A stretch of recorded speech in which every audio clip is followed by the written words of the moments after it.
Hammerspace is basically a gymnasium for people who like to build things instead of work out. This is where you work out your mind and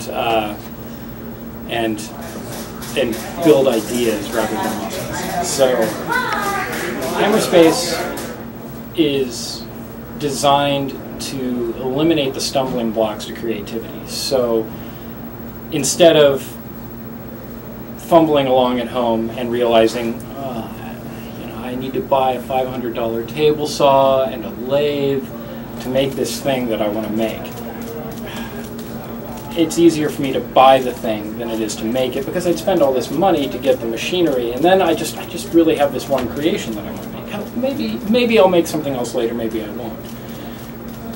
The big obstacle to standing in the way of most people's creativity is tools.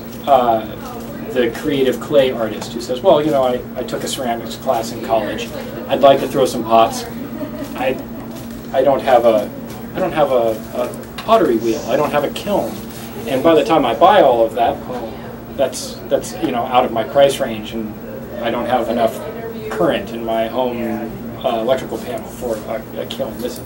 And it gets pushed aside, and something potentially great is lost because whatever they were dreaming of is now out of their reach.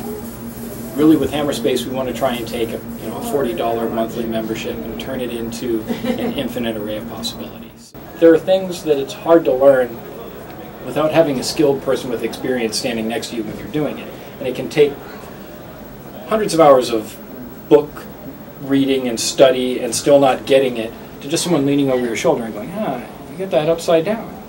Do it this way, it's a lot easier.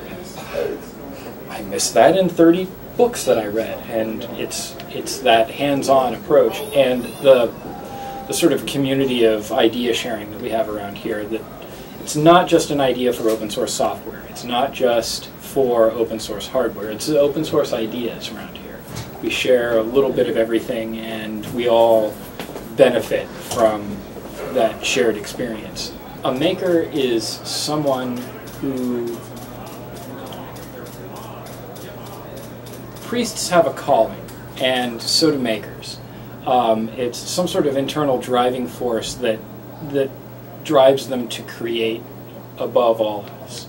And that's the one unifying trait that all makers have, is that we all have something that we want to create. We want to take something that's an idea and make it physical.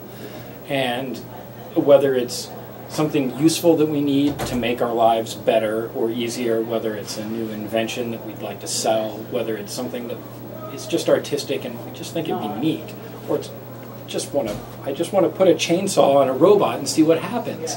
It's the same thing no matter where it comes from. The desire to create a beautiful work of art, or to just figure out how something works. Sometimes it's as simple as I want to tear something apart and understand what's going on inside of it. I like what Make Magazine and the Maker Movement have done for unifying these totally different groups of people into a group that can really feel like they have something to share with each other in common.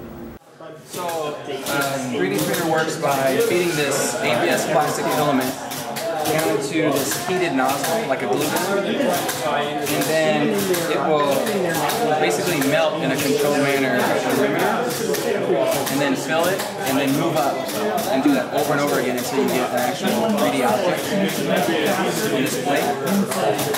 The great benefit of Maker Faire is a chance for people to showcase their creativity in a way that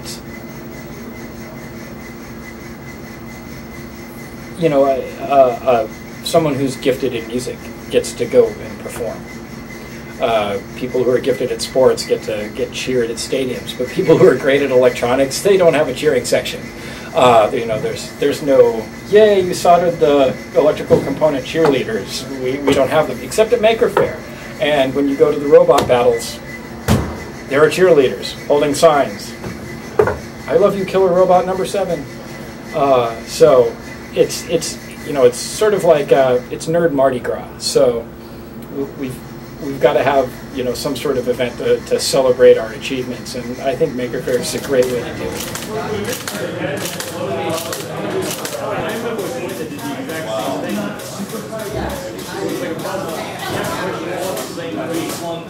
it.